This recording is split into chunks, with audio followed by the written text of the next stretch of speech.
সকালবেলা প্রশংসা করব কার? বিকেল বেলা, শীতকালে। সম্মানিত ভাইয়েরা, এটা সব সময় আমরা আল্লাহর প্রশংসা করব।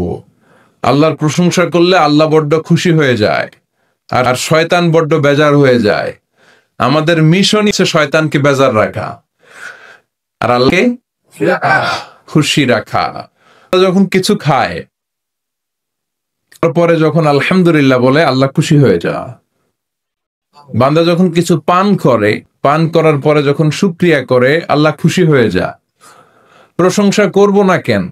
ইন তাউদ্দু নি'মাতাল্লাহি লা তুহসুহা। এত নেয়ামত তিনি আমাদেরকে দিয়েছেন, এগুলো গুণে শেষ করা যাবে না। ঠিক এইতে যখন আমরা ওয়াজ শুনছি, এই মুহূর্তে বিপদে আছে না নাই? অসুস্থতা আছে না নাই?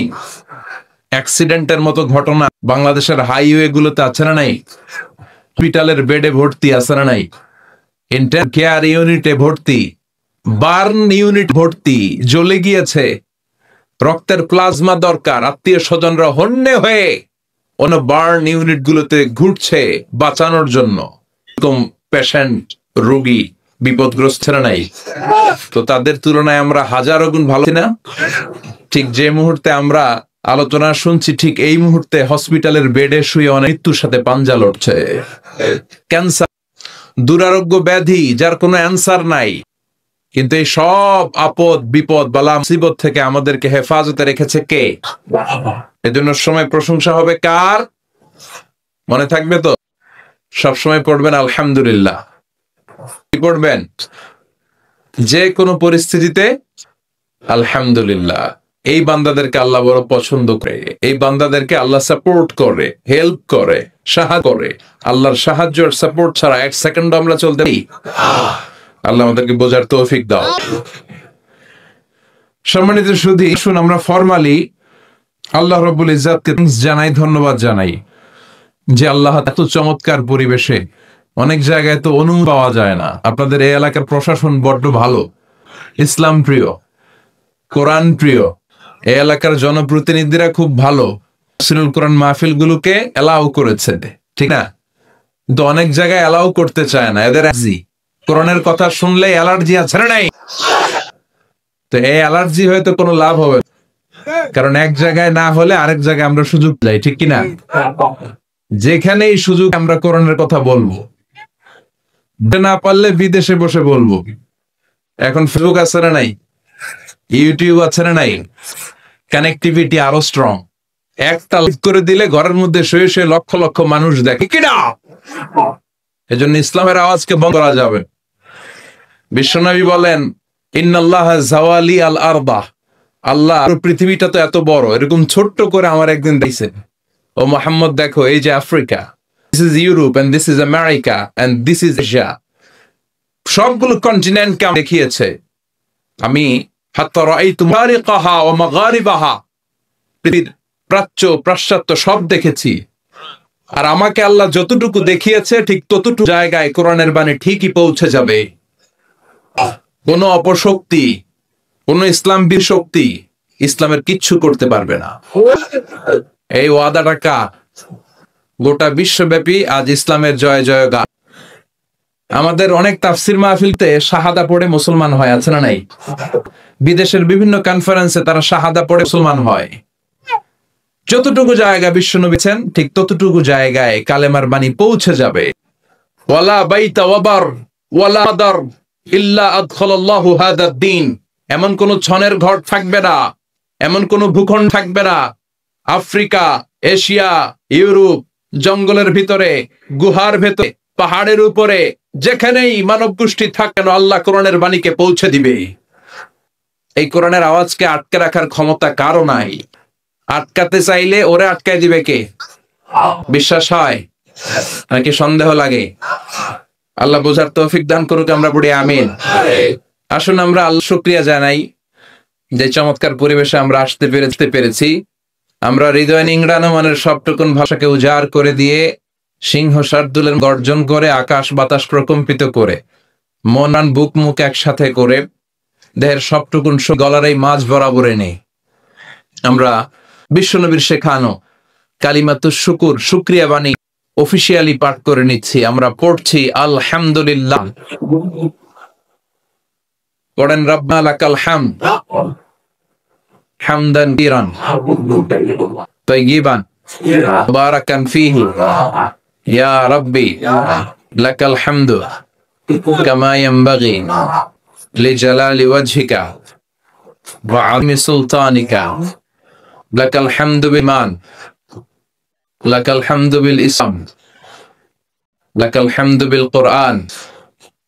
আমরা প্রশংসা করলাম কার? সব জায়গায় প্রশংসা করব কার? সে আল্লাহ। একটা ডাক দেন, পড়েন আল্লাহু আকবার। আল্লাহ তোমার মেরে ডাকগুলো তুমি কবুল করো। ঐতিহ্যবাহী মাদ্রাসাতুল বানাত আল ইসলামিয়া ফাজিল ডিগ্রি ও বিরাহিমপুর বাতিমখানার উদ্যোগে আজকের এই প্রোগ্রাম। আমি আপনাদের এই প্রতিষ্ঠানে এসে অভিভূত হয়েছি। প্রিন্সিপাল হুজুরের সাথে কথা বলে অবাক লেগেছে। অনেকের প্রতিষ্ঠান, এই অঞ্চলের অনেক পুরাতন একটা প্রতিষ্ঠান, আবার এই অঞ্চলের একমাত্র ইয়াতিমাখানা যেখানে মহিলাদের ইয়াতিমদের থাকবার পড়বার সুযোগ করে দেওয়া আছে। এটা এই এলাকার জন্য একটা রহমত। কারণ নারীরা ইসলাম সম্পর্কে জানার সুযোগ পায় এদেশে খুব কম। এর কারণ নারীরা ইসলাম জানুক, নারীরা ইসলাম বুঝুক। প্রগতিশীলরা, নাস্তিকরা, ইসলাম বিরোধীরা এটা বরদাস্ত করতে চায় না, কিনা? এজন্য নারীদেরকে সুযোগ করে দেওয়া হবে বেশি। ওরা চায় নারীরা থাকবে বিজ্ঞাপনের কোন ল্যাংটা একটা ছবি ঝুলে থাকবে, সব ছেলে মেয়েরা দেখবে। এটা ওরা চায়। ওরা পত্র পত্রিকায়, নোবেল, নাটক, সিনেমাগুলোতে নারীকে সস্ভোগের পণ্য বানাতে চায়। নারীদের সামনে ওরা ছিনিমিনি খেলতে চায়। বলে নারীর মর্যাদার কথা, কিন্তু নারীকে করে অপমান। চিল্লেন ঠিক কিনা? নারীকে মর্যাদা দিয়েছে ইসলাম, নারীকে অধিকার দিয়েছে ইসলাম। নারী ইসলাম ইবাদতের অধিকার দিয়েছে। বিশ্বনবী বলেছেন, লা তামনাউ ইমা আল্লাহি মাসাজিদাল্লাহ। আল্লাহর নারীদেরকে মাদ্রাসায় পড়তে বাধা দিও না, আল্লাহর বান্দীদেরকে মসজিদে ঢুকতে বাধা দিও না। এখন আমরা তাদের জন্য মসজিদ ব্লক করেছি, মহিলা মাদ্রাসা ব্লক করেছি, তাফসীর মাহফিলে আসা ব্লক করেছি। এখন তারা দুটায় বেশি যায়, এক যায় বাজারে আর যায় মাজারে, ঠিক কিনা? বাজার, শপিং মলে যান, আপনাদের এই যে চৌমু শপিং মলে যেয়ে দেখেন, ঈদের শপিং করতে গেলে পোলা তো পুরুষ মানুষ তো খুঁজেই পাওয়া যাবে না। আপনি গেলেও আপনাকে বেল নাই, ঠিক কিনা? এত মহিলারা যায়। তো যে মসজিদ ব্লক করেছি, এখন শপিং মলে যাবে আর যাবে মাজারে। মাজারে যে ছেলে চায়, মেয়ে চায়, আগরবাতি দেয়, গোলাপ জল দেয়, ইমানত করে আসে, আছে না নাই? ইমানটা করে মুশরিকাদের কাতারে নাম তুলে আসে।